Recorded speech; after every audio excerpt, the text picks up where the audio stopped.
이사야 66장 10절부터 14절 말씀입니다. 저부터 한 절씩 교독하도록 하겠습니다. 예루살렘을 사랑하는 자들이여 다 그 성읍과 함께 기뻐하라. 다 그 성읍과 함께 즐거워하라. 그 성을 위하여 슬퍼하는 자들이여 다 그 성의 기쁨으로 말미암아 그 성과 함께 기뻐하라. 너희가 저들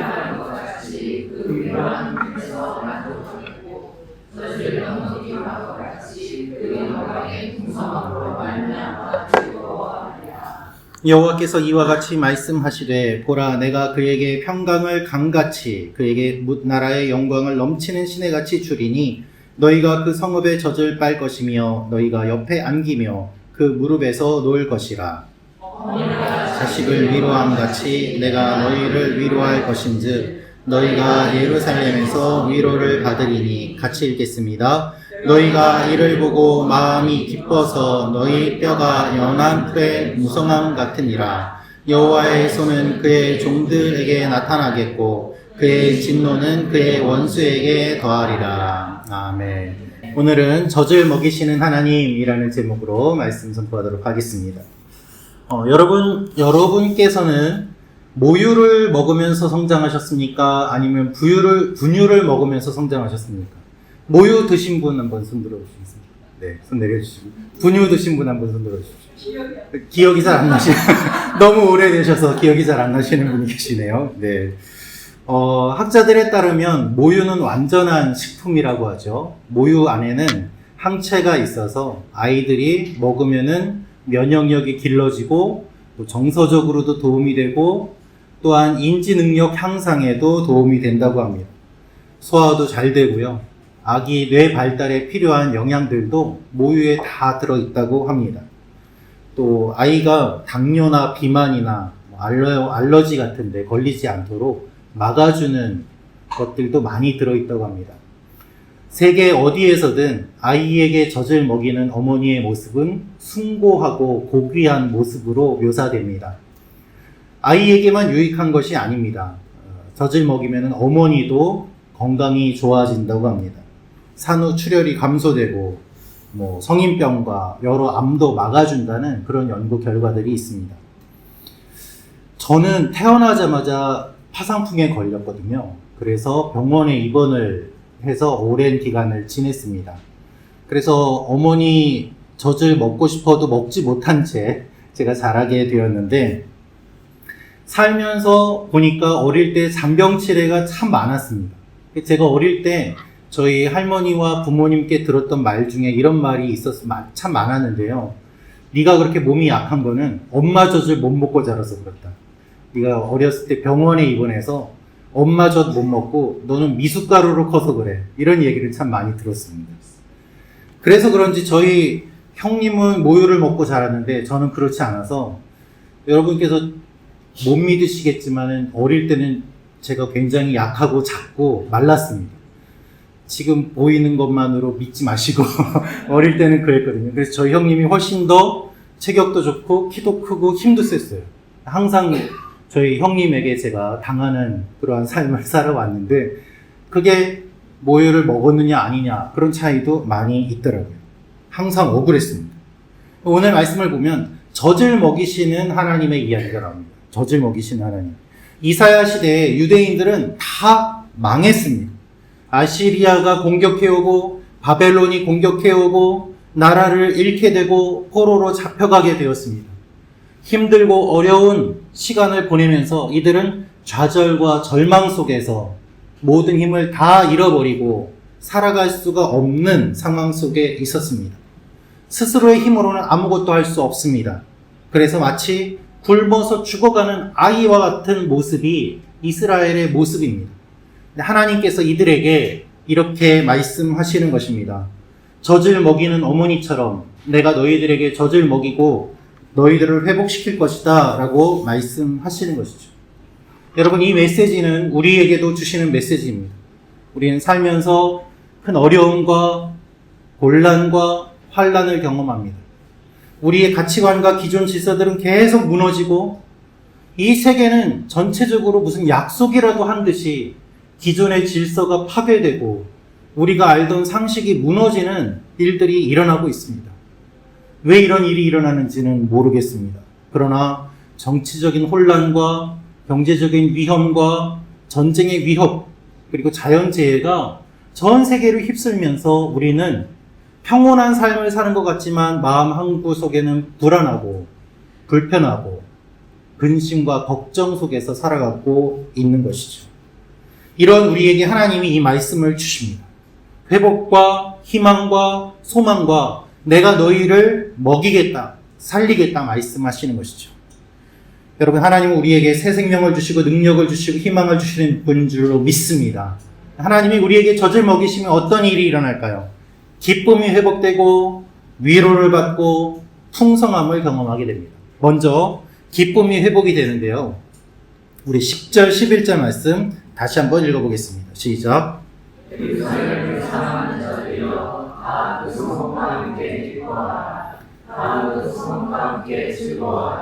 그 성을 위하여 슬퍼하는 자들이여 다 그 성의 기쁨으로 말미암아 그 성과 함께 기뻐하라. 너희가 젖을 빠는 것 같이 그 위로하는 품에서 만족하겠고 젖을 넉넉히 빤 것 같이 그 영광의 풍성함으로 말미암아 즐거워하리라. 아멘. 여러분, 이사야서는 사람들이 작은 성경이라고 이야기합니다. 왜냐하면 이사야서가 66장으로 되어 있는데 이사야서의 구조가 구약 성경과 신약 성경의 구조와 비슷하기 때문입니다. 구약 성경이 39권, 신약 성경이 27권으로 되어 있는데 구약 성경, 신약 성경인 것처럼 이사야를 살펴보면 1장부터 39장까지의 내용과 40장부터 66장까지의 내용이 분위기가 달라지는 것을 보게 됩니다. 오늘 저희가 읽은 말씀을 이사야서 66장에서도 마지막 부분입니다. 요한계시록의 마지막이 기쁨과 소망과 하나님의 새 하늘과 새 땅의 창조인 것처럼 오늘 말씀도 그것을 우리에게 말씀하고 계시는 것입니다. 하나님이 우리에게 회복을 약속하십니다. 왜 그렇습니까? 하나님이 백성들을 품어주시기 때문입니다. 하나님이 그래서 내가 너희에게 젖을 먹이겠다라고 말씀하세요. 여러분, 성경의 마지막은 기쁨과 회복입니다. 성경의 마지막은 기쁨과 회복입니다. 이것은 무엇을 의미합니까? 우리가 지금 어렵고 힘들더라도 이것이 끝이 아니라는 거예요. 지금은 과정이에요. 끝은 이미 결정이 되어 있습니다. 기쁨과 회복입니다. 이것이 성경의 메시지인 것이죠. 오늘 우리가 읽은 본문이 10절부터 14절까지 5절에 불과한데요. 이 5절에 나오는 단어들 중에 반복돼서 등장하는 눈에 띄는 단어가 있습니다. 바로 기쁨과 위로라는 말입니다. 기쁨과 위로인데 기쁨이라는 말이 10절, 11절에 연이어서 나오거든요. 제가 이 말씀을 원어로 읽으면서 놀랐습니다. 무엇인가 하면 우리말로는 기쁨 하나로 번역이 되어 있는데 히브리어 원어를 보니까 기쁨이라는 말이 네 말이 다 달라요. 다 다른 단어를 사용하면서 표현했습니다. 어떠한 의미로 설명을 했는가? 첫째로 기쁨이라는 것이 무엇인가? 크게 넘쳐서 소리 지르는 것을 뜻해요. 너무 좋아서 막 소리를 지르지 않습니까? 그러한 기쁨을 이야기하고요. 그리고 그 다음에 나오는 기쁨은 기쁨을 느끼는 것을 이야기합니다. 그냥 소리 지르는 것뿐만 아니라 기쁨을 내가 느끼는, 일반적으로 우리가 생각하는 그러한 기쁨입니다. 그리고 또 어떤 단어가 나오는가 보니까 너무 행복해서 좋은 것, 만족해지는 그것을 기쁨이라고 이야기합니다. 더 나아가서 마지막으로는 이것을 다 뛰어넘은 아주 높은 수준의 정신적인 만족감을 누리는 그 기쁨이 주어진다고 하나님께서 다양하게 말씀하고 계시는 것을 볼 수 있습니다. 여러분, 하나님이 왜 이렇게 다양하게 기쁨을 말씀하실까요? 그것은 기쁨은 믿음의 표시이기 때문입니다. 기쁨은 믿음의 표시입니다. 지금 이스라엘 백성들은 포로로 잡혀가고 나라를 잃고 가진 것이 아무것도 없습니다. 기뻐할 것이 아무것도 눈에 보이지 않습니다. 기뻐할 이유도 없습니다. 그런데 아무 이유 없는데 하나님이 기뻐하라고 말씀하세요. 어떻게 가능합니까? 믿음으로 가능한 것입니다. 하나님이 회복해 주실 것을 믿고 하나님이 이끌어 주실 것을 믿고 이제 포로 생활이 끝날 것을 믿으니까 기뻐할 수 있는 것이죠. 지금 눈에는 보이지 않지만 마음속에 하나님이 말씀하시는 것이 들어오고 마음의 눈으로 보이게 되고 그것이 믿어지니까 눈에 보이는 것을 뛰어넘는 일이 일어나는 것입니다. 그래서 눈에는 아무것도 안 보이는데 이상하게 기쁘게 되는 거예요. 그래서 여러분, 기쁨은 믿음의 표시인 것이죠. 바울을 한번 생각해 보시죠. 바울은 항상 기뻐하라, 쉬지 말고 기도하라, 범사에 감사하라. 이것이 너희를 향하신 하나님의 뜻이니라 말씀하셨습니다. 그런데 바울은 39대의 매를 5번이나 맞았습니다. 왜 39대를 맞았는가? 40대 맞은 사람이 죽거든요. 그래서 죽기 바로 직전까지 때리는 것이 39대였습니다. 그 일을 5번이나 겪었는데도 그는 기뻐하라고 이야기하고 있습니다. 왜 기뻐합니까? 그의 눈에 지금 현실이 보이는 것이 아니라 그것을 뛰어넘는 하나님의 일이 보이기 때문입니다. 그는 지금 감옥에 갇혀 있습니다. 그는 감옥에 갇혀 있지만 믿음이 있어요. 그러니까 좁은 감옥이 아니라 넓은 세계가 보입니다. 죽을 위기가 아니라 간증의 기회가 보입니다. 시각이 바뀌게 되고 기쁨이 찾아오게 되는 것이죠. 나는 지금 갇혀 있지만 나를 만나는 간수들에게 복음을 전하면 이 간수가 또 다른 사람에게 복음을 전하고 나는 갇혀서 움직이지 못하지만 복음은 계속해서 움직이는 것을 그가 보았던 것입니다. 지금 상황이 문제가 아니라 그것을 뛰어넘는 믿음이 그에게 있었기 때문에 그는 기뻐했던 것이죠. 사랑하는 성도 여러분, 여러분의 삶 가운데도 이런 일들이 일어나기를 축원합니다. 지금 내 눈에는 변화가 보이지 않고 답답한 감옥처럼 보이고 평범한 일상이 반복돼서 지루해 보일지도 모르지만 내 안에 하나님께서 믿음을 주시고 기뻐하라고 말씀하십니다. 그것을 뛰어넘는 새 일들이 일어나기 때문에 기뻐하게 되는 것입니다. 여러분, 우리에게 어려움이 찾아오면요, 가장 먼저 사라지는 것이 기쁨입니다. 기쁨이 없으니까 서로 예민해지고 날카로워지고 긴장하고 싸우고 부정적이 됩니다. 이것이 악순환이 되면서 벗어나기 힘들어져요. 돈이 없으면 돈이 없는 것만이 문제가 아니라 그것 때문에 예민해지고 다툼이 일어나고 갈등이 생기지 않습니까? 한 가지 문제만 일어나지 않습니다. 그래서 하나님은 이 고리를 끊으시는 거예요. 그 방법이 기쁨이에요. 여러분, 기쁨은 믿음의 표시입니다. 우리 시편 37편 4절 말씀 같이 읽도록 하겠습니다. 시작. 그가 내 마음의 소원을 내게 이루어 주시리로다. 아멘. 이번 한 주 여러분의 삶 가운데 오늘 말씀과 같이 다양한 기쁨이 충만하시기를 축원합니다. 하나님께서 젖을 먹이시면 어떠한 일이 또 일어나는가? 위로를 받습니다. 우리 11절과 13절 말씀 같이 읽겠습니다. 시작.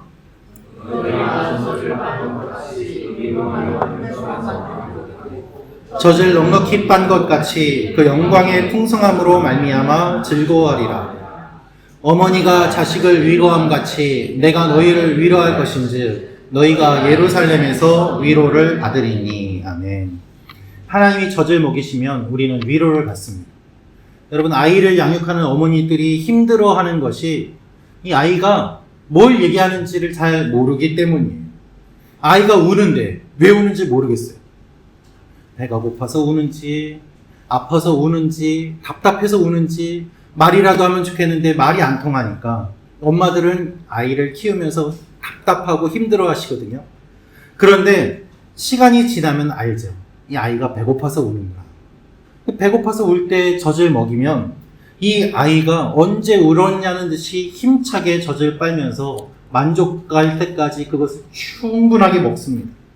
젖을 먹는 아이에게 이 엄마는 생명의 근원이고 가장 안전한 것이고 내가 울 때 나를 위로해주는 존재가 되는 것이죠. 내 마음을 알아주는 존재가 엄마예요. 그래서 엄마 품에서 위로를 받는 것입니다.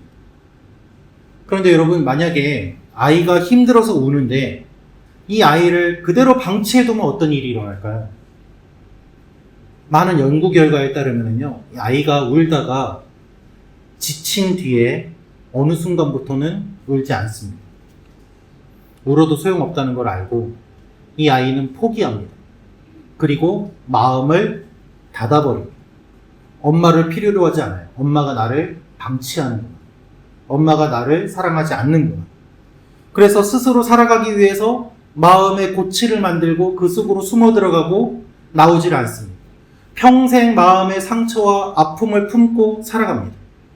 그런 아이들이 의외로 많이 있습니다. 전 상처받은 어린이들을 많이 만났습니다. 그런데요, 제가 봤을 때는 보이는데 정작 본인들은 그것이 상처인지 아픔인지 잘 몰라요. 말로 설명을 잘 못하거든요. 내가 힘든데 왜 힘든지 잘 몰라요. 말로 설명하지를 못하겠어요. 그렇지만 옆에서 보면은 상처받은 것이 보입니다. 여러분, 이렇게 상처를 받았는데 제대로 위로를 받지 못한 사람은 사나워집니다. 상처가 치유되지 않고 계속 아프게 하기 때문이에요. 그래서 어릴 때 상처받았으면 어릴 때 바로 치유를 해줘야 되고, 잘못한 것이 있으면 부모님이 미안하다고 해야 되고 위로를 해줘야지 그 마음이 풀리게 됩니다. 오늘 본문 말씀에 위로라는 말씀이 있습니다. 이 위로라는 말은 탄홍이라는 원어를 가지고 있는데, 이 말의 뜻은 상실과 실망에 빠져서 고통 속에 있는 사람의 마음을 가볍게 해준다는 뜻이 담겨 있습니다. 더 나아가서 재창조를 한다는 뜻이 있어요. 지금 이스라엘 백성들이 나라도 잃고 포로로 잡혀가고 아무것도 손에 잡힌 것이 없는데 하나님께서 이들을 새롭게 창조하셔서 내 백성으로 만들어주겠다라는 이 위로의 말씀이 탄홍이라는 단어인 것입니다. 이제 고통을 덜고 다시 시작해야 되는 것이죠. 13절 말씀을 다시 한번 읽겠습니다. 시작. 어머니가 자식을 위로한 같이 내가 너희를 위로한지 너희가 예루살렘에서 위로를 받으리니. 아멘. 여러분, 하나님께서 여러분을 새롭게 만들어 주십니다. 예수 믿는 것은 거듭나는 거예요. 그냥 과거에 내 위에 뭔가를 새로 만들어 올리는 것이 아니라 과거에 나는 죽고 새롭게 태어나는 것입니다. 할렐루야. 그래서 하나님께서 한홍 위로하시고 새롭게 해주세요. 어머니가 자식을 위로함 같이. 여러분, 우리가 하나님 아버지라고 부르지 않습니까? 그러면 어머니 하나님은 없습니까? 하나님의 교회라는 이단은 어머니 하나님 이야기를 하면서 우리 교주가 하나님이다, 어머니 하나님이다 이렇게 이야기를 해요. 하나님의 형상대로 남자와 여자를 만들었으니까 아버지 하나님도 있고 어머니 하나님도 있어야 되지 않냐 이런 이야기거든요. 말도 안 되는 주장입니다. 여러분, 하나님은 성별이 있는 분이 아닙니다. 우리가 아버지 하나님이라고 하는 것은 수사학적인 표현인 것이죠. 성별이 아니에요. 우리를 향해 보여주시는 하나님의 성품입니다. 악과 싸우시는 하나님, 정의를 집행하시는 하나님, 이 하나님은 아버지 하나님의 모습입니다. 그러나 오늘 말씀은 무엇을 말씀하십니까? 어머니와 같은 하나님의 모습을 말씀하세요. 우리를 안아주시고 젖을 먹여주시고 품어주시고 어머니가 자식을 위로해 주는 것처럼 우리를 그렇게 위로해 주겠다라고 말씀하시는 것입니다. 자녀들이 밖에서 힘든 일을 겪고 집에 옵니다. 눈물이 글썽글썽해서 집에 들어옵니다. 그럼 아빠는 어떻게 합니까? 누가 그랬어? 너 무슨 일 있어? 아빠한테 얘기해. 내가 가서 혼내줄게. 그리고 사정을 다 듣고 난 다음에는 이렇게 이야기하죠. 야, 다 들어보니까 너도 문제가 있어. 너도 잘한 거 없어. 가서 사과해.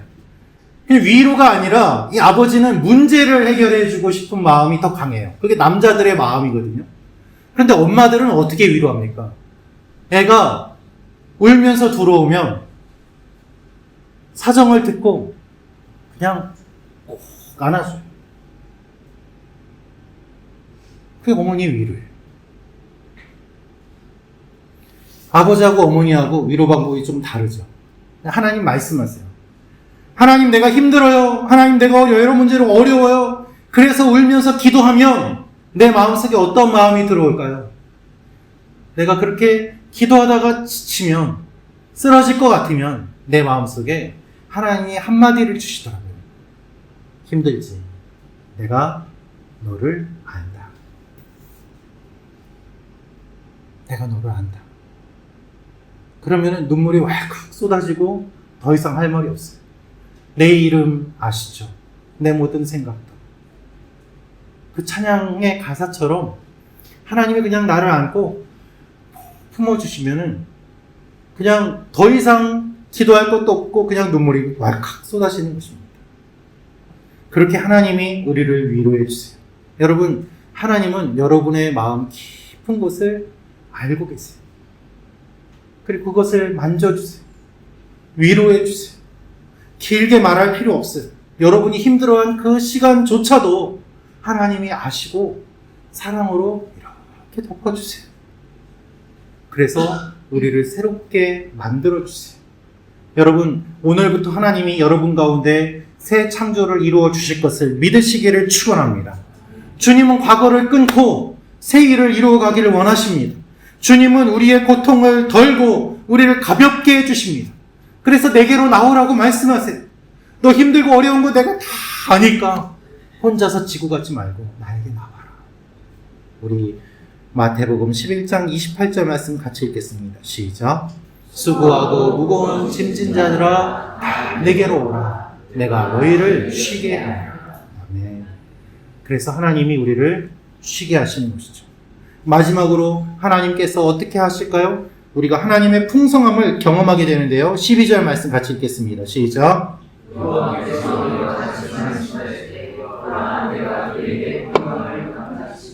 그에게 문 나라의 영광을 넘치는 시내같이 주리니 너희가 그 성읍에 젖을 빨 것이며 너희가 옆에 안기며 그 무릎에서 놓을 것이라. 아멘. 여러분, 하나님이 젖을 먹이시면 어떻게 될까요? 풍성함을 경험합니다. 여러분, 하나님은 풍성하게 주시는 분이십니다. 내게 사랑이 없으면 사랑을 주시고 은혜가 없으면 은혜를 주시고 나에게 필요한 것들을 공급해 주시는 분이 주님이십니다. 그래서 너희에게 일용할 양식을 구하라고 주님 말씀하시지 않습니까? 우리가 실패하기도 하고 넘어지기도 합니다. 그러나 그것을 하나님께서는 풍성하게 채워주셔서 이기게 하세요. 여러분, 혹시 파나마 운하라고 들어보셨습니까? 파나마 운하 이름은 한번 들어보셨을 거예요. 파나마 운하가 매우 중요한 곳인데요. 어디에 있는지 혹시 아시나요? 제가 지도를 가져왔습니다. 보시면은 이렇게 파나마 해서 이렇게 운하가 있는데요.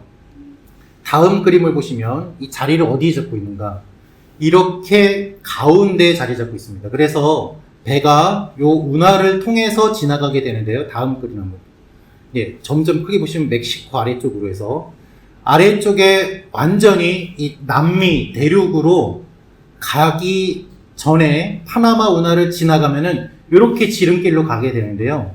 그렇지 않으면, 파나마 운하를 거치지 않으면 이 대륙 전체를 쭉 돌아서 가야 되기 때문에 매우 긴 시간과 또한 물류 비용이 발생되죠. 그래서 파나마 운하를 많이 이용을 합니다. 그런데 여러분, 이곳은요, 평평한 곳이 아니에요. 평평한 수로가 아니라 지형 자체를 보면은 산을 넘어가는 구조로 되어 있습니다. 그러면 배가 어떻게 산을 넘어갈 수 있을까요? 이것이 어떻게 작동을 할까요? 영상을 한번 보시겠습니까?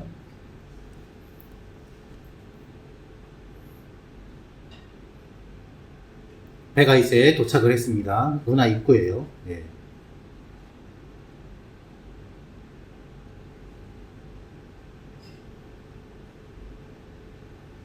생각보다 매우 좁죠.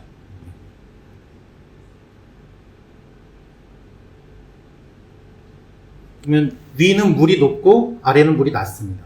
그 아래의 물을 계속 채우면은 높이가 맞아지면서 수문이 열리게 되고 지나가게 됩니다.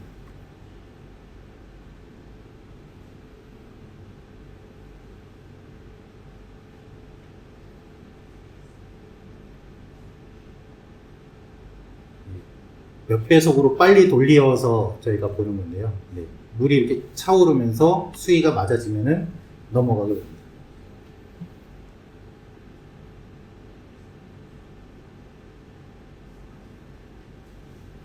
네.